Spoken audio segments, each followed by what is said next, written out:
Hello everyone, most welcome. एक बार फिर से आप सभी का स्वागत है अपनी 5000 प्रश्नों की जो सीरीज है हिस्ट्री की, वो लेकर के आया हूं मैं आज आपके लिए। और आज की क्लास में विशेष चीज़ ये है कि आज अपन हिंदी के साथ साथ इंग्लिश में भी करेंगे क्वेश्चंस। तो जो इंग्लिश मीडियम के स्टूडेंट हैं उनके लिए भी हमने कंप्लीट लिस्ट को तैयार किया है और हिंदी मीडियम के बच्चों के लिए तो है ही। और ये बहुत ही इंपॉर्टेंट क्वेश्चंस सीरीज लेकर के हम चल रहे हैं। अगर आप लोगों ने पहले नहीं भी पढ़ा है ना, तब भी आपका एक बार रिवीजन हो जाएगा कंप्लीटली, और बार बार चीज़ें जब आप पढ़ते रहोगे तो चीज़ें सारी आपको याद हो जाएगी। मैं एग्जाम में जिस तरीके से प्रश्न पूछा जाएगा और उसका आंसर कैसे लिखना है उसके हिसाब से आपको कंप्लीटली तैयारी करवाऊंगा।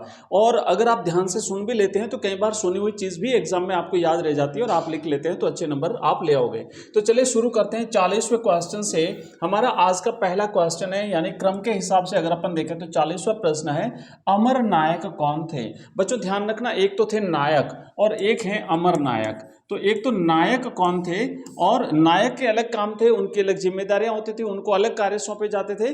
और साथ ही साथ अमर नायक जो हैं इनके अलग कार्य और उनके अलग जिम्मेदारियां होती थी। तो बात करेंगे हम अमर नायक की। तो देखो अमर नायक में आपको क्या लिखना है कि अमर नायक सैनिक कमांडर होते थे। पहली बात तो ये ध्यान रखना है कि ये सैनिक कमांडर होते थे। दूसरा क्या होता था कि इन्हें राय द्वारा, राय कौन होते थे, जो विजयनगर साम्राज्य के शासक थे वो अपने आप को राय के नाम से कहते थे, जानते थे, मतलब उन्हें राय कहते थे। तो राय के द्वारा इनको प्रशासन के लिए राज्य क्षेत्र दिए जाते थे, मतलब कुछ इलाका दिया जाता था कि भाई यहाँ का प्रशासन आप संभालोगे।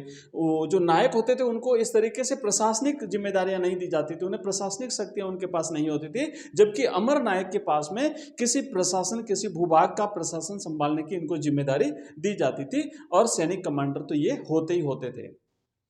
नेक्स्ट आगे बढ़ते हैं। तो मैंने ये कहा था कि आपको जो है इंग्लिश में भी साथ साथ में अपन करेंगे। तो नेक्स्ट हमारा जो प्रश्न रहेगा इंग्लिश का, जो इंग्लिश मीडियम के जो स्टूडेंट हैं उनके लिए आप यहाँ पे देखेंगे लिखा हुआ है कि हु वर द अमर नायक्स। अमर नायक्स कौन थे, तो आंसर आपको लिखना है कि Amara Nayakas were military commanders who were given territories to administer. तो उन्हें कुछ इलाके दिए जाते थे प्रशासन के लिए, किसके द्वारा, बाय राय। जो राय होते थे, जो वहां के जो शासक थे विजयनगर साम्राज्य के। नेक्स्ट है हमारा अगला क्वेश्चन, 41वां प्रश्न है।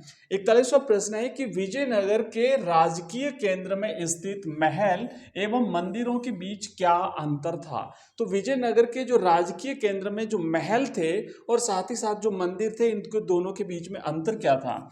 तो विजयनगर के राजकीय केंद्र में स्थित मंदिर पूर्णतः राजगिरी से निर्मित थे, जबकि महलों की अधिरचना विकारी वस्तुओं एक साम्राज्य की राजधानी विजयनगर से निर्मित थी। इंग्लिश में आपके लिए इसी प्रकार यहां पर रहेगा प्रश्न। इंग्लिश में आपके लिए क्वेश्चन रहेगा कि what was the difference between the palace and the temples located in the royal centre of Vijayanagar. ठीक है, तो आप लोग इसे पढ़ लीजिएगा, इंग्लिश में यहाँ पे लिखा हुआ है। जो इंग्लिश मीडियम के स्टूडेंट हैं वो आप लोग लिख लीजिए, इसका स्क्रीनशॉट चाहो तो आप ले सकते हो।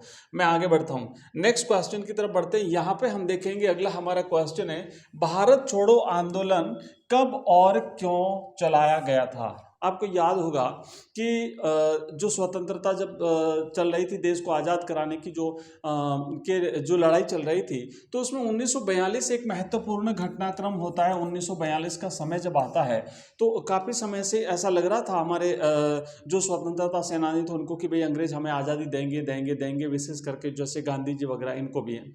लेकिन अंग्रेजों ने स्पष्ट रूप से मना कर दिया और ये देना नहीं चाहते थे। जब टाल रहे थे तो अंततः, है ना, अंग्रेजों ने भारत को स्वतंत्रता देने से इनकार कर दिया। अतः 8 अगस्त 1942 को यह आंदोलन जो है वो प्रारंभ कर दिया गया। इस आंदोलन की शुरुआत बंबई से हुई थी। ओके, ये आगे बढ़ते हैं। नेक्स्ट हमारा अगला क्वेश्चन है, इंग्लिश में है कि when and why was the quit India movement launched.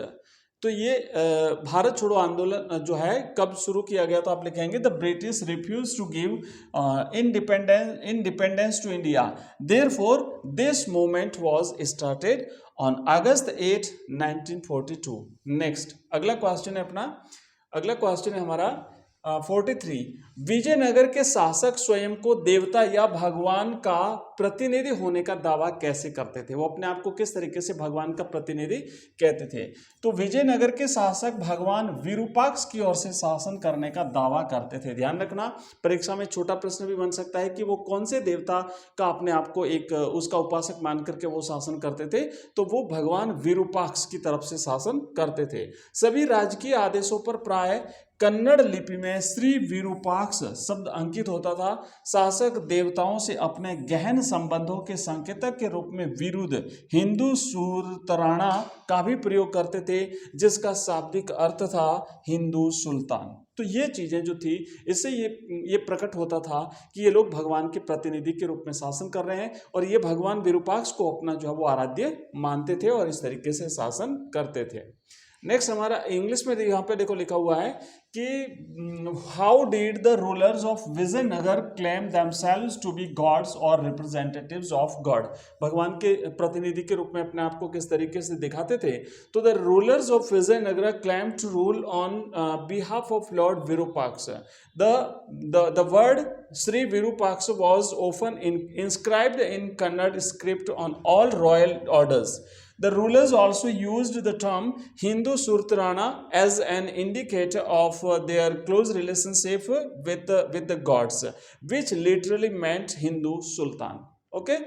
तो बच्चों ये हमने कुछ क्वेश्चंस किए। हमारे पास वैसे तो बहुत सारे क्वेश्चंस हैं, लेकिन नेक्स्ट वीडियो में अपन बाकी वाले क्वेश्चंस करेंगे। ठीक है, बाकी वाले क्वेश्चंस करते हैं नेक्स्ट वीडियो में। और आपको बता दूं कि जो कंप्लीट पीडीएफ है, ये जो पीडीएफ है, ये पीडीएफ आपको हमारा जो हमारा व्हाट्सएप जो ग्रुप है अपना बना हुआ, उस व्हाट्सएप ग्रुप में हम आपको शेयर कर देंगे, तो वहाँ से आप ले सकते हैं। और बाकी कंप्लीट जो ये क्वेश्चन है, जो 5000 प्रश्नों की जो सीरीज अपन चला रहे हैं, ये हमारा जो ऐप है एजुकेशन राइज नाम से, वहाँ पर आपको मिल जाएगी। आप चाहो तो वहाँ से हमारे इस ऐप को डाउनलोड कर सकते हो। मैं आपको बता देता हूँ कि जो अपना ऐप है एजुकेशन राइज नाम से है,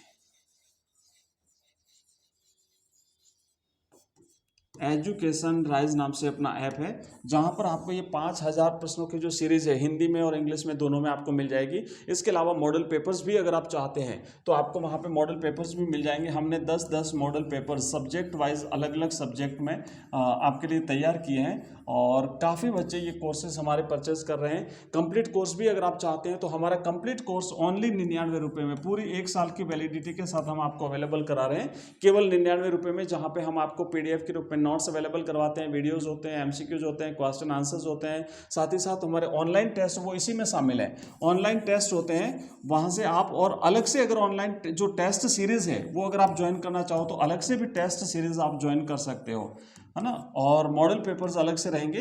ये सारी चीज़ें आपको हमारे ऐप में मिल जाएगी। लिंक इस वीडियो के डिस्क्रिप्शन में दिया हो, आप चाहो तो वहाँ से डाउनलोड कर सकते हो। और हमारा नंबर नोट कर लीजिए, उस नंबर पे आपको व्हाट्सएप ग्रुप में अगर जुड़ना चाहते हैं तो आप नंबर नोट कर लीजिए 9079622989। इस नंबर पे आप हमें मैसेज कर सकते हो। तो मिलते हैं नेक्स्ट वीडियो में, तब तक के लिए बाय, थैंक यू, धन्यवाद।